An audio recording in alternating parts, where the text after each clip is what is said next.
Assalamualaikum warahmatullahi wabarakatuh.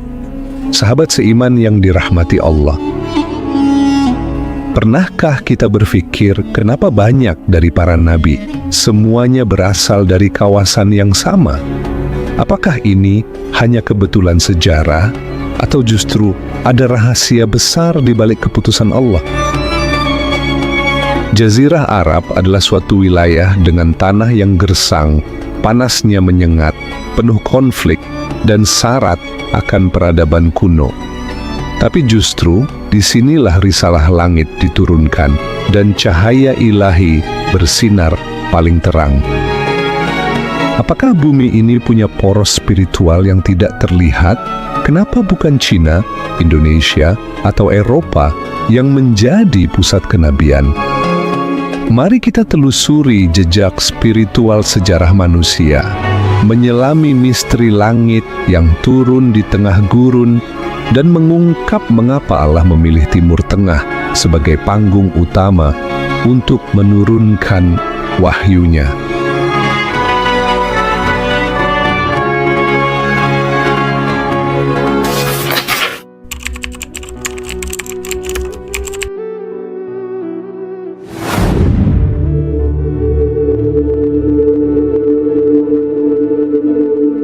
Mari kita mundur sejenak ke masa lalu. Sepanjang sejarah umat manusia, Allah telah mengutus lebih dari 124.000 nabi. Namun, dari sekian banyak nabi yang telah diutus, hanya 25 nama yang disebutkan di dalam Al-Quran. Sekarang mari kita lihat ke peta dunia. Hampir semua nabi yang disebutkan namanya di dalam Al-Quran lahir, hidup, dan berdakwah di wilayah yang sama, yaitu Timur Tengah dan Jazirah Arab. Dari Nabi Ibrahim yang berada di Irak dan Palestina, Nabi Musa di Mesir dan Sinai, Nabi Isa di Yerusalem, hingga Nabi Muhammad di Mekah dan Madinah. Pertanyaannya, kenapa di wilayah itu? Kenapa bukan di Indonesia yang terkenal subur, makmur, dan penuh akan kekayaan alam? Kenapa bukan di Cina yang ribuan tahun sudah memiliki peradaban tinggi? Kenapa bukan di benua Afrika yang luas atau Eropa yang maju? Apakah Allah pilih kasih terhadap wilayah tertentu? Tentu saja tidak. Allah itu Maha Adil. Setiap ketetapannya pasti ada hikmah yang besar di balik ketetapan itu. Justru disinilah kita mulai melihat sesuatu yang menarik. Pilihan Allah dalam menentukan tempat kelahiran para nabi bukan sekadar soal tanah atau iklim, tapi tentang misi dan momentum. Allah tidak memilih tempat yang paling subur. Allah juga tidak memilih bangsa yang paling pintar secara akademis. Namun, Allah memilih tempat yang tepat di waktu yang paling strategis. Dan ternyata, Timur Tengahlah tempat yang paling cocok saat itu. Waktu itu, Timur Tengah adalah titik simpul dunia. Kalau kita buka peta dunia, terlihat jelas bahwa Timur Tengah berada di tengah-tengah 3 benua besar, yaitu Asia, Afrika, dan Eropa. Zaman dulu, posisi ini bukan sekedar posisi, tapi pusat wilayah yang paling berpengaruh. Jalur perdagangan internasional melintasi wilayah ini. Pedagang dari Cina, India, Mesir, hingga Eropa, semuanya akan melewati daerah sekitar Syam, Hijaz, dan Mesopotamia. Maka bayangkan, jika Allah turunkan wahyu di sana, bukan hanya satu kabilah yang dapat menerima hidayah, tapi petunjuk itu bisa menyebar dengan cepat ke seluruh dunia, termasuk ke Nusantara setelah berabad-abad kemudian. Dan bukan hanya itu saja, kalau kita lihat dari segi geopolitik, Timur Tengah adalah panggung utama dunia kuno. Wilayah yang sekarang kita kenal sebagai Irak, Suriah, Palestina, Mesir, hingga Saudi Arabia dulu pernah menjadi rumah bagi kerajaan-kerajaan besar seperti Babilonia, Persia, Romawi Timur, dan tentu saja kekuasaan Firaun di Mesir. Di tanah-tanah itulah sejarah umat manusia diukir, dan di tanah itu pula Allah menurunkan risalah-risalahnya. Tapi tunggu dulu, Timur Tengah bukan hanya strategis. Ada alasan lain yang membuat kawasan ini sangat penting dalam sejarah kenabian, dan itulah yang akan kita telusuri selanjutnya.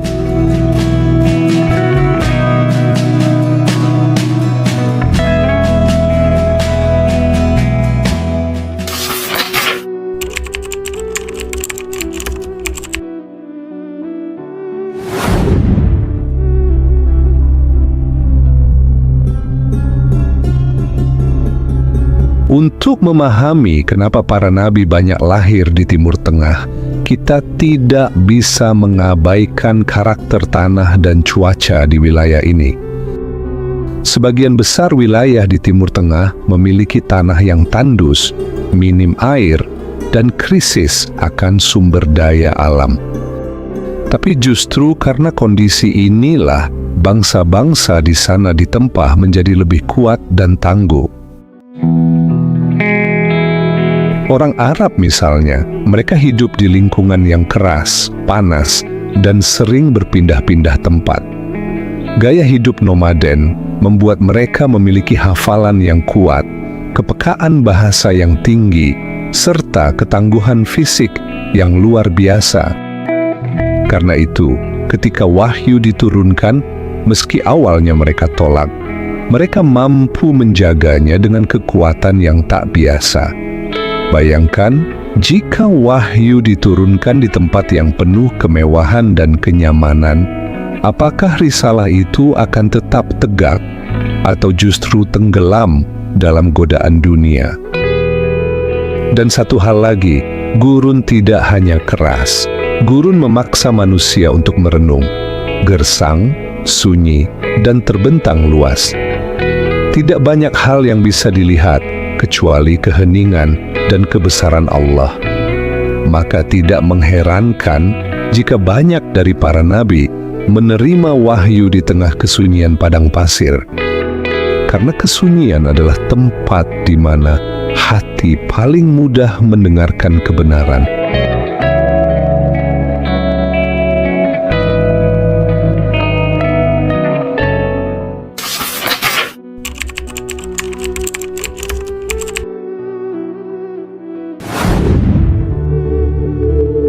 Kita sudah membahas bagaimana letak geografis dan kondisi alam yang menjadikan Timur Tengah sebagai panggung ideal bagi lahirnya para nabi. Tapi ada satu hal penting yang sering luput dari perhatian. Allah bukan hanya memilih tempat, tapi Allah juga memilih bangsa. Lalu muncul pertanyaan besar, mengapa bangsa Arab? Mengapa Nabi terakhir diutus kepada masyarakat yang saat itu masih terbelakang, hidup dalam kejahilan, dan penuh kezaliman? Pertanyaan ini terdengar sederhana, tapi jawabannya cukup mengejutkan. Pertama, mari kita bicara soal bahasa. Bahasa Arab bukan sekedar alat komunikasi. Bahasa ini adalah bahasa yang paling padat, indah, dan fleksibel. Satu kata saja bisa punya banyak makna, tergantung susunan dan konteksnya. Struktur kalimatnya kompleks tapi teratur, kaya dengan majaz, irama, dan nuansa. Maka tidak heran kalau Al-Quran diturunkan dalam bahasa Arab, karena hanya bahasa ini yang mampu menampung kedalaman makna, keindahan sastra, dan kekuatan pesan yang dibawa oleh wahyu. Lalu bagaimana dengan masyarakatnya? Orang Arab pada masa itu memang bukan bangsa terpelajar seperti Romawi atau Yunani. Mereka tidak punya universitas ataupun perpustakaan yang megah. Mereka juga tidak dikenal sebagai bangsa ilmuwan. Tapi ada satu budaya yang mereka punya, dan budaya ini tidak dimiliki oleh bangsa lain, yaitu budaya lisan. Zaman dulu, Orang Arab hidup dalam tradisi hafalan. Syair-syair panjang bisa dihafal oleh anak-anak kecil. Nasab keluarga dihafal turun-temurun. Cerita sejarah, kisah kabilah, peristiwa-peristiwa besar dituturkan dari generasi ke generasi. Jadi ketika wahyu turun dan Rasulullah mulai menyampaikan ayat demi ayat, masyarakat Arab sudah punya kemampuan alami untuk menyerap, menghafal, dan menyebarkannya. Bahkan ketika bangsa lain bergantung pada tulisan, orang Arab menjaga wahyu pertama kali dengan hafalan. Dan kemampuan itulah yang akhirnya menjadi pondasi kuat dalam menjaga keaslian Al-Quran hingga hari ini. Selain itu, masyarakat Arab juga punya karakter yang keras namun jujur. Kalau mereka tidak suka, mereka langsung terang-terangan. Tapi kalau mereka suka, mereka akan bela mati-matian. Mereka bukan bangsa yang mudah tunduk atau gampang terbawa arus. Tapi ketika hati mereka yakin akan sebuah kebenaran, mereka akan mempertahankan keyakinannya dengan seluruh jiwa dan raga. Dan keadaan bangsa Arab saat itu, meskipun rusak secara moral, mereka masih punya sesuatu yang bisa diperbaiki, yakni fitrah. Fitrah yang belum tertutupi oleh filsafat, politik, atau sistem ideologi yang rumit. Mereka masih polos dalam menyikapi kebenaran.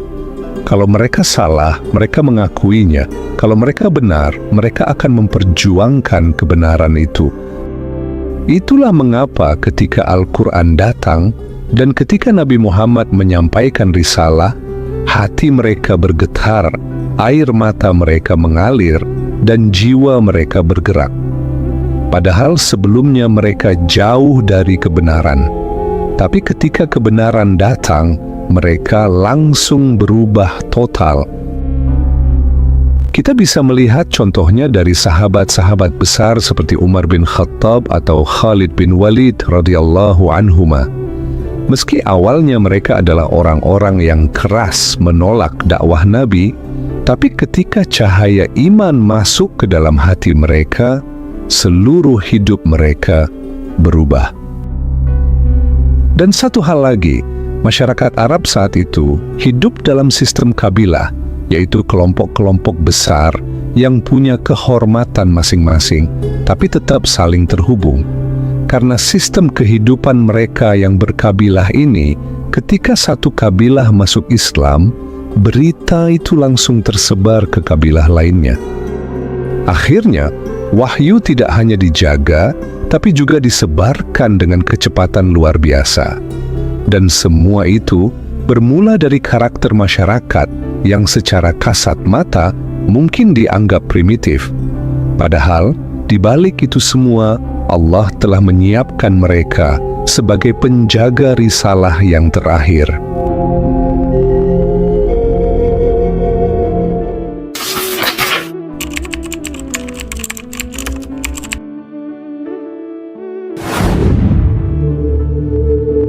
Kalau kita telusuri lebih dalam, ada pola lain yang tak kalah menarik untuk kita bahas. Banyak nabi lahir bukan di negeri yang damai, tapi justru para nabi dilahirkan di tengah kekacauan moral, kerusakan sosial, dan sistem hidup yang bobrok. Coba kita lihat ke Mesir. Nabi Musa diutus ketika kezaliman Firaun sedang merajalela. Di masa Nabi Luth, kaumnya terjerumus dalam penyimpangan moral.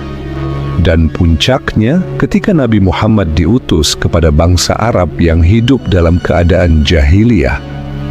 Anak perempuan dikubur hidup-hidup, orang miskin tidak punya hak, perempuan hanya menjadi objek, dan perang antar kabilah terus terjadi, seakan tanpa akhir. Tapi justru di tengah kegelapan inilah Allah menurunkan cahayanya. Itu karena tugas seorang nabi bukan sekedar menjadi guru atau pengajar, tapi menjadi agen perubahan, membawa cahaya, dan memperbaiki tatanan masyarakat dari akarnya. Dan kawasan Timur Tengah, khususnya Jazirah Arab, adalah tempat yang haus akan kebenaran. Mereka siap ditempa oleh wahyu, meski keras kepala di awalnya. Nabi memang lahir di sana, tapi kebenaran yang dibawanya ditujukan kepada seluruh umat manusia. Dan disinilah kita berdiri hari ini.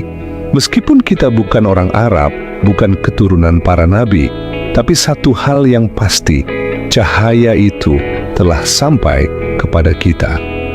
Risalah yang dulu turun di tengah padang pasir, kini sudah menerangi rumah-rumah kita, masjid-masjid kita, dan hati setiap muslim di seluruh dunia. Dan sekarang kita bukan hanya penonton sejarah, kita adalah pewaris risalah itu. Pewaris amanah yang telah dijaga dengan darah, air mata, dan pengorbanan para nabi, serta generasi pertama umat ini. Semoga kita bisa menjaga amanah ini, dan semoga kita bisa bertemu dengan Nabi di akhirat nanti. Amin ya rabbal alamin. Wallahu a'lam bis-shawab. Wassalamualaikum warahmatullahi wabarakatuh.